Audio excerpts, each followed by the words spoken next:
नमस्कार, ANB news में आपका स्वागत है और मैं हूं आपके साथ लोकेश चगवानी।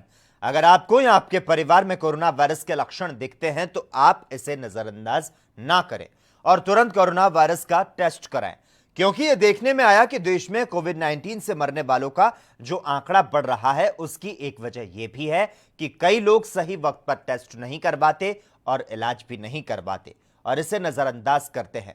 एएनबी न्यूज आपसे रिक्वेस्ट करता है कि अगर दिखे कोरोना के लक्षण तो जल्द कराएं जांच और वायरस को जड़ से मिटाने में सहयोग करें।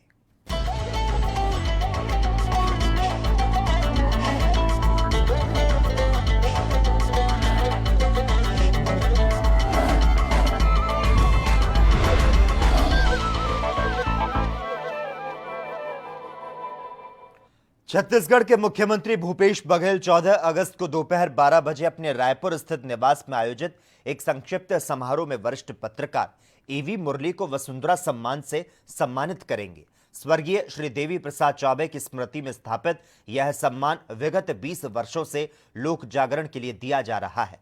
वसुंधरा सम्मान का आयोजन स्वर्गीय श्री देवी प्रसाद चौबे की पुण्यतिथि के अवसर पर किया जाता है।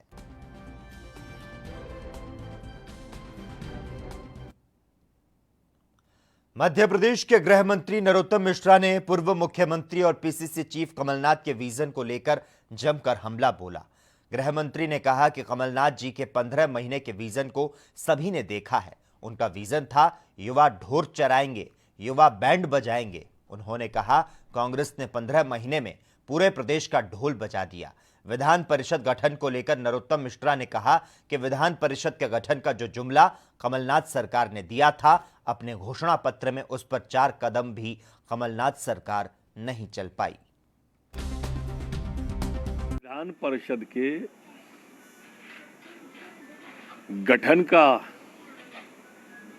जो जुमला कमलनाथ सरकार ने दिया था, अपने घोषणा पत्र में कहा था, उस पर 4 कदम भी वो सरकार नहीं चली है। जिस तरह से बाकी जगह झूठ बोला, यहां भी झूठ बोला और वर्तमान में इस तरह का कोई प्रस्ताव विचाराधीन नहीं है मेरे पास।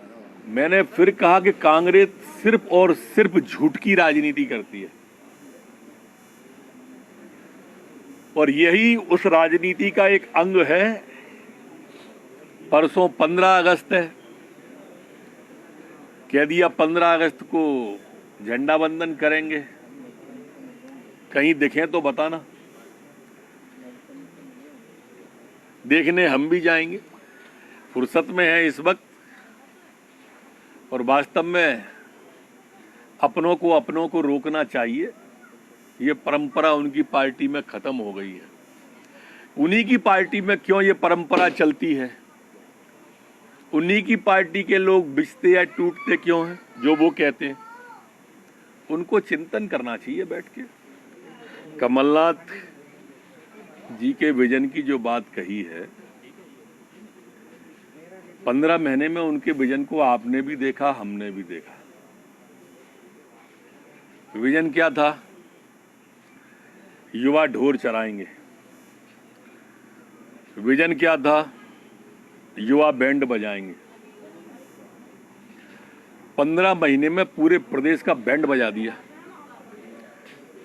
पूरे मध्य प्रदेश के स्वास्थ्य सेवाओं का पैसा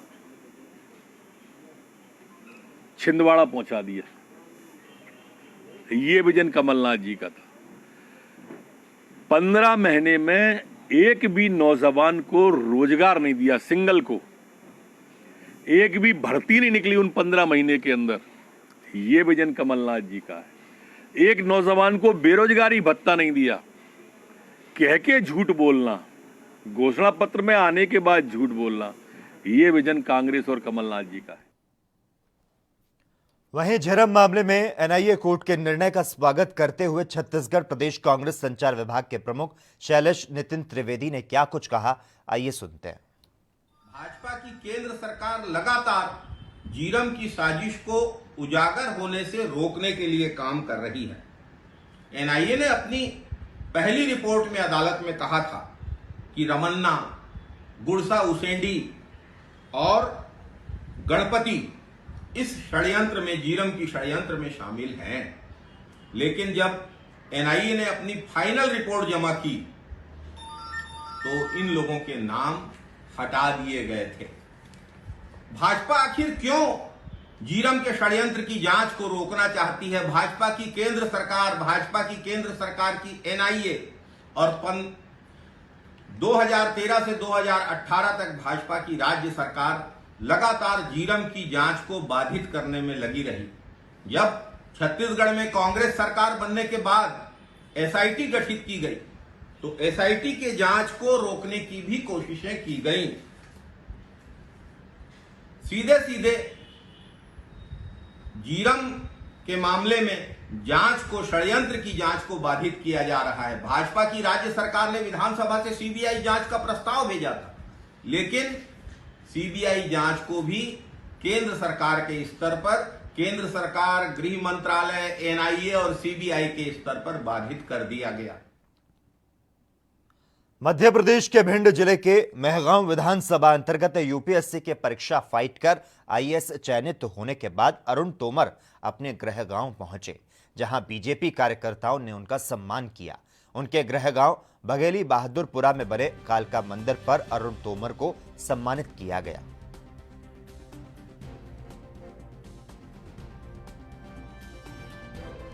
बहुत अच्छा लग रहा है। आज हमारा यहाँ गांव में सम्मान हुआ, गांव से सब लोग से मिले, सब लोग बहुत खुश हैं। तो ये सब चीज़ें देख के बहुत अच्छा लग रहा है।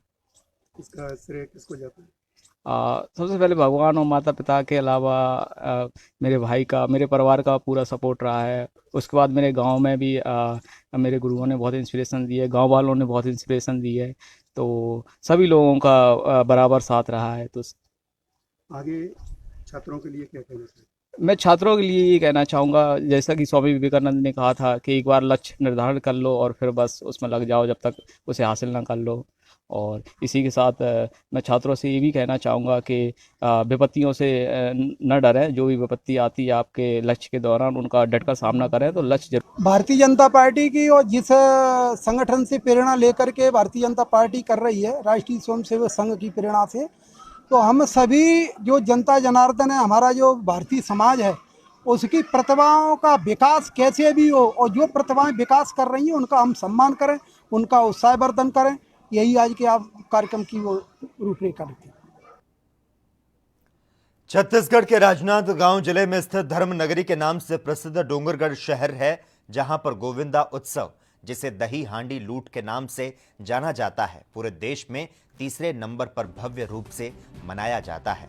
गोविंदा उत्सव को पिछले 101 सालों से शहरवासियों के द्वारा मनाया जा रहा है। इसकी भव्यता का अंदाजा इसी से लगाया जा सकता है कि जिला कलेक्टर द्वारा इस आयोजन के लिए ब्लॉक में विशेष रूप से अवकाश दिया जाता है। लेकिन इस वर्ष गोविंदा उत्सव की इस परंपरा पर कोरोना वायरस महामारी की मार पड़ी है और शासन प्रशासन द्वारा जारी गाइडलाइन के अनुसार इस उत्सव को सांकेतिक रूप से मनाया जा रहा है, जिसका जायजा लिया हमारे राजनांदगांव संवाददाता शशांक उपाध्याय ने। हम इस समय राजनांदगांव जिले के धर्मनगरी डोंगरगढ़ में मौजूद हैं और यहाँ पर पूरे भारतवर्ष में जो गोविंद उत्सव मनाया जाता है वो तीसरे स्थान पर आता है। हमारे साथ इस समय गोविंद उत्सव समिति के संरक्षक अनिल गट्टानी जी हैं। आइए बात करते हैं कि कोरोना वैश्विक महामारी के दौर में किस तरह से अभी यहाँ पर गोविंद उत्सव की व्यवस्था की गई है। जी बताएंगे, कोरोना वायरस को लेकर किस तरह की व्यवस्थाएं की गई है? शासन के निर्देशानुसार जो जुलूस निकलता था वह प्रतिबंधित किया गया है, इसलिए परिसर स्थल में ही भगवान को स्थापित करके विधि अनुसार आरती की जा रही है। और जिस प्रकार हम लोग शाम को 7 बजे विसर्जन करते हैं, उसी प्रकार विसर्जन आरती भी यहीं से की जाएगी और यहीं से उत्सव का आनंद लिया जाएगा, नगर भ्रमण नहीं किया जाएगा।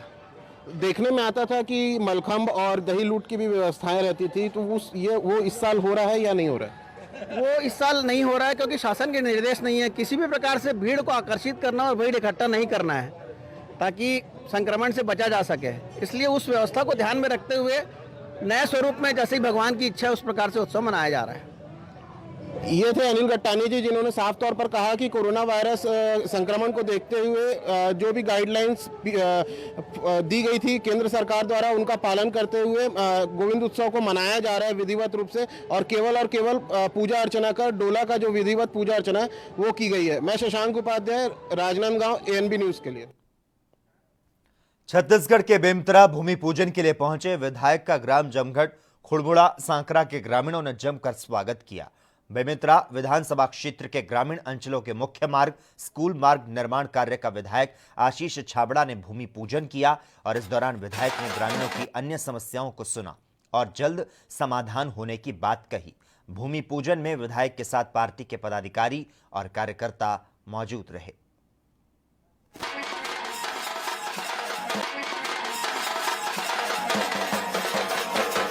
आज हमारे इस बेमेतरा विधानसभा क्षेत्र में बेरला ब्लॉक में लगभग 20 करोड़ रुपए के निर्माण काम के भूमि पूजन किए गए हैं, जिसमें प्रधानमंत्री ग्राम सड़क योजना की रोडे और साथ ही साथ मुख्यमंत्री सुगम सरल योजना के तहत जो नई स्वीकृतियां मिली है उसका भूमि पूजन कार्यक्रम रखा गया। आने वाले समय में बेमेतरा विधानसभा क्षेत्र और बेरला विकास की दिशा में आगे बढ़ेगा और एक व्यवस्थित विकास हम इस क्षेत्र का कर पाएंगे। एशिया में भी 2 विधायकों का नाम शामिल हो गए हैं। आज एक सर्वे हुआ है जिसमें मुझे परसों टेलीफोन के माध्यम से जानकारी दी गई कि पूरे भारत देश में 50 उम्दा विधायकों का सर्वे किया गया है, जिसमें ये मेरे लिए सौभाग्य का विषय है कि बेमेतरा छत्तीसगढ़ से मेरा नाम चयनित किया गया। उसके लिए मैं बेमेतरा विधानसभा क्षेत्र की जनता को अपनी ओर से बहुत बहुत धन्यवाद देना चाहता हूँ, जिनके आशीर्वाद से, जिनके मार्गदर्शन से सब संभव होता है। छत्तीसगढ़ के सुकमा जिले के जगरगुंडा में हुई नक्सलियों से मुठभेड़ के बाद जवानों की वापसी की कहानी कम दिलचस्प नहीं है। दरअसल वापस लौटते जवानों के सामने कई तरह की दिक्कतें खड़ी हुई। जगरगुंडा से मारे गए नक्सलियों का शव और हथियार लेकर लौट रहे डीआरजी के जवानों को कई जगह उफनते नालों को पार करना पड़ा। कई जगह मोटरसाइकिल को जवानों ने उठाकर पार किया तो शव लाद लौट रही गाड़ियों को ट्रैक्टरों से बांधकर खींचने की नौबत आ गई। जब जवान लौटे तो एसपी शलभ सिन्हा ने सभी जवानों की पीठ थपथपाते हुए जवानों का उत्साहवर्धन किया।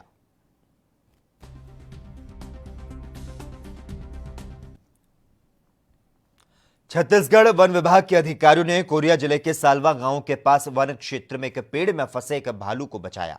जिला मुख्यालय से लगभग 15 किलोमीटर दूर ग्राम सलवा से सटे जंगल में एक नर भालू तेंदू के पेड़ में बंधे तार में फंस गया, जिसे वन विभाग के बैंकुटपुर रेंज की टीम ने 3 घंटे रेस्क्यू कर काफी मशक्कत के बाद निकाला। आपको बता दें, भालू के पेड़ में फंसे होने की खबर ग्रामीणों द्वारा मिली। लगभग 33 घंटे तक पेड़ की 2 शाखाओं के बीच तार में फंसे भूखे प्यास से बेहाल नर भालू को हालांकि किसी प्रकार की चोट नहीं आई है।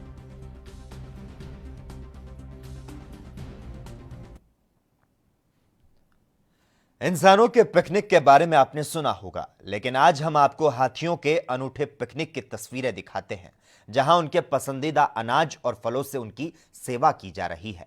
यह नजारा बालाघाट मंडला जिले में विस्तारित कान्हा नेशनल पार्क का है। यहां वन विभाग ने हाथियों का रिजुएशन कैंप लगाया है, जो कि 7 दिनों का होता है।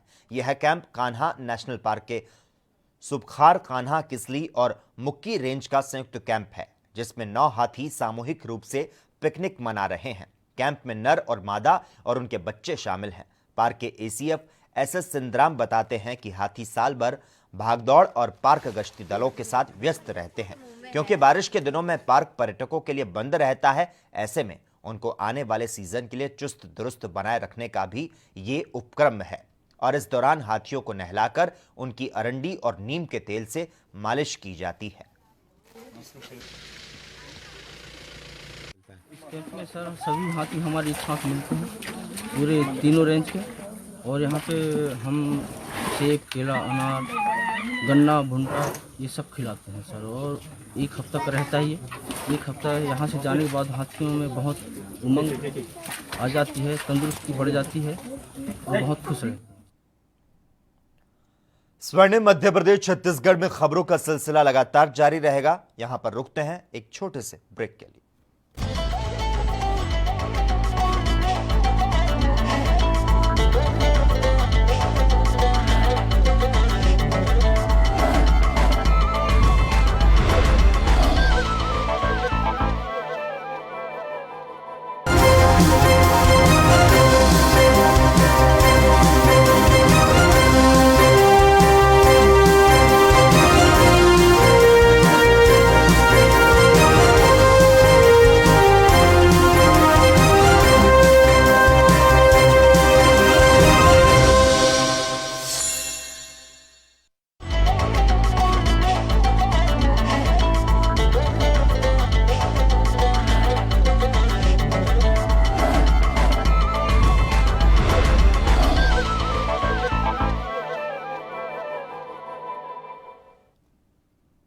ब्रेक के बाद स्वर्णिम मध्य प्रदेश छत्तीसगढ़ में एक बार फिर से आपका स्वागत है। छत्तीसगढ़ के कोरिया में काले हीरे की नगरी कहे जाने वाले चिरमिरी, जिससे आजादी के बाद से न जाने कितने अरबों टन कोयले का खदानों के माध्यम से उत्खनन कर देश के कोने कोने में भेजा गया और यह सिलसिला आज भी जारी है।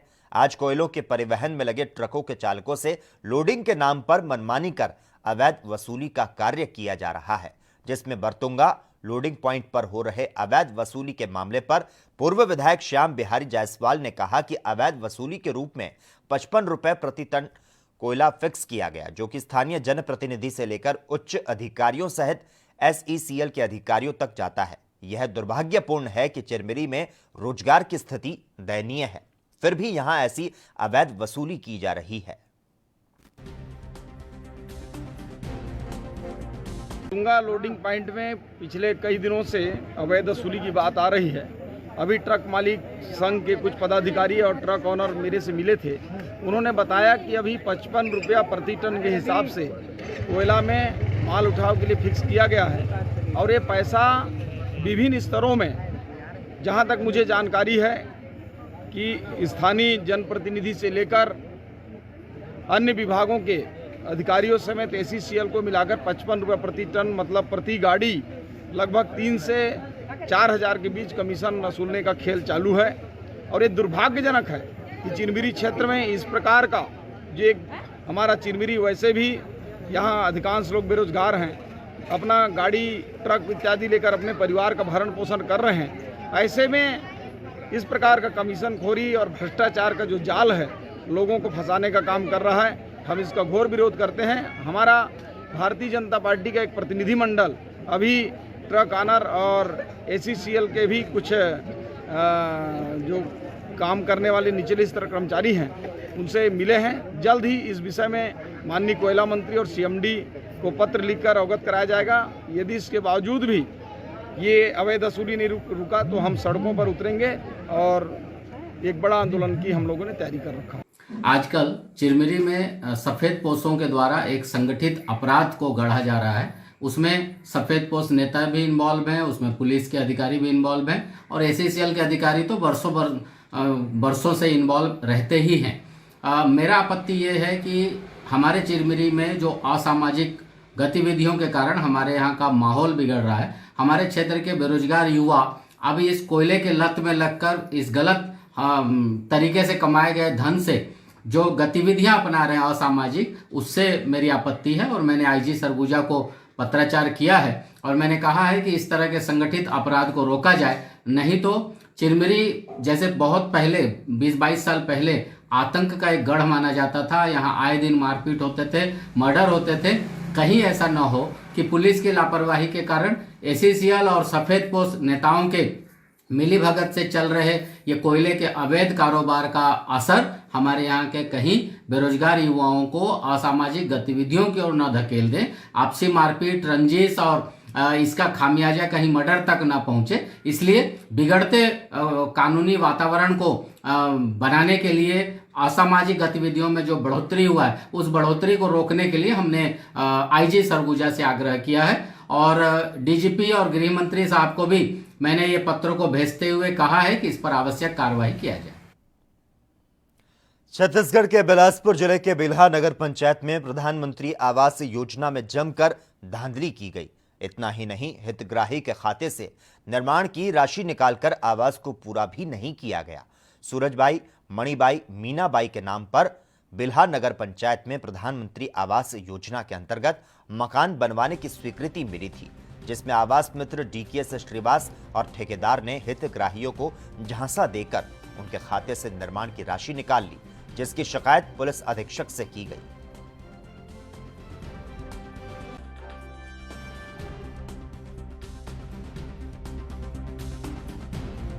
मैं सर घनश्याम डहरिया, वार्ड पार्षद सभापति। मैं आवास के नाम से यहाँ आया हुआ हूँ, क्योंकि ये बुजुर्ग महिलाओं की आवास हैं जो आज तक 2 साल से हो गए, पूरा हुआ नहीं, आधा अधूरा आवास बना हुआ है। इस कारण हमें यहाँ आना पड़ा। कलेक्टर साहब के पास भी हमको अभी जाना है, उनके पास भी जाकर शिकायत करेंगे कि यही चीज़ के लिए आए हैं। क्या किसने पैसा निकाल लिया, कहाँ आपने शिकायत की? इसके ठेकेदार सर अमन सिन्हा जी हैं और आवास मित्र डीके श्रीवास जो कि इनके घर में आकर बार बार माताराम बहला फुसला कर बोलकर पैसा निकलवा शिकायत लेके आए आप एसपी मेयर? मैं अपन आवास के लिए आए हूँ 2.5 साल हो गए मोर घर बने नहीं है। मोर घर अधूरा पड़े साहब, मोर पैसा ले के ठग के खा ले अब बनावे नहीं करते के कर बर मैं आए हूँ। कौन तोर पैसा निकाले है? सम्मी निकाले हैं। सम्मी है कौन है? ठेकेदार है। कहाँ लेके पैसा निकाली? तो कैसे पैसा ये निकाले? बेल है मैं निकाले हैं बैंक घर में। बैंक में? हाँ। कब का पैसा निकाली से? वो 3 मध्य प्रदेश के नरसिंहपुर जिले की तहसील तेंदुखेड़ा के ग्राम पंचायत हीरापुर में उप सरपंच सहायक सचिव प्रधानमंत्री आवास के नाम पर 10,000 की वसूली कर रहे हैं। ग्रामीणों का आरोप है कि जिसको प्रधानमंत्री आवास चाहिए उसको 10,000 रुपए सहायक सचिव और उप सरपंच को देना होगा, नहीं तो आपका नाम नहीं आएगा। जिन हितग्राहियों का नाम आ चुका है उन्हें और पैसों के लिए परेशान किया जा रहा है। हितग्राही मायूस हैं और पैसा ना होने के कारण आवास नहीं मिल पा रहा है। जब इस मामले में सहायक सचिव नितेश पाठक, उप सरपंच हेमराज पटेल से बात की गई तो उन्होंने कैमरे के सामने आने से मना कर दिया।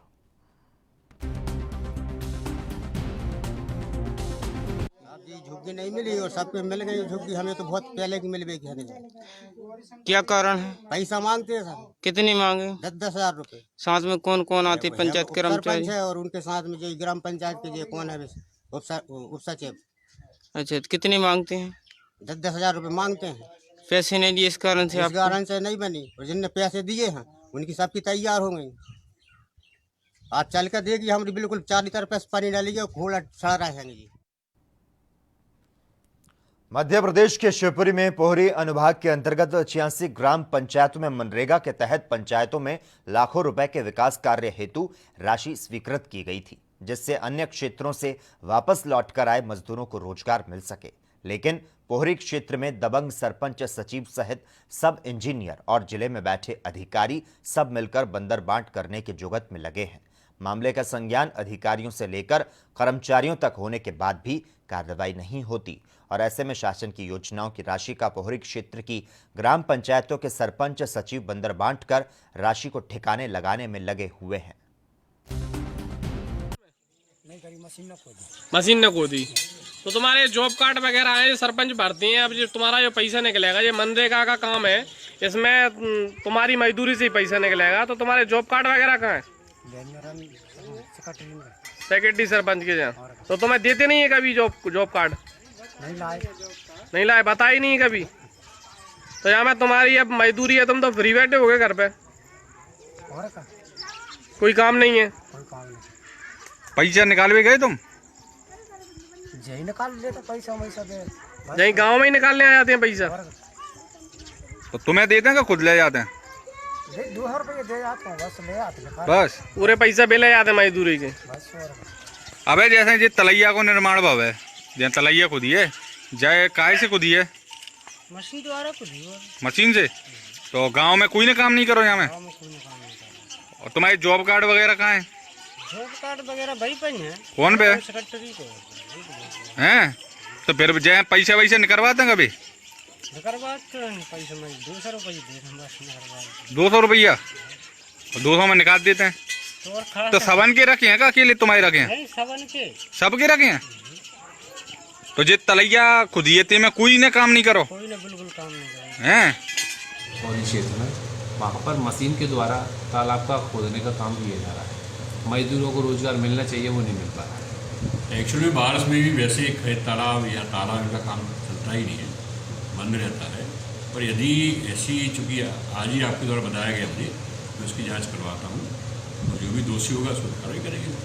सर, मजदूरों के जॉब कार्ड भी सरपंच सेक्रेटरी ने रख रखे हैं और वो मात्र 200 रुपये उनको केवल मजदूरी देते हैं और मेरे खाते में से पैसा निकाल लेते हैं। ऐसा मजदूरों का ऐसा नहीं है, इनको कोई अधिकार नहीं है रखने का। जॉब कार्ड तो जो भी जॉब कार्ड धारी उसके पास ही रहना चाहिए।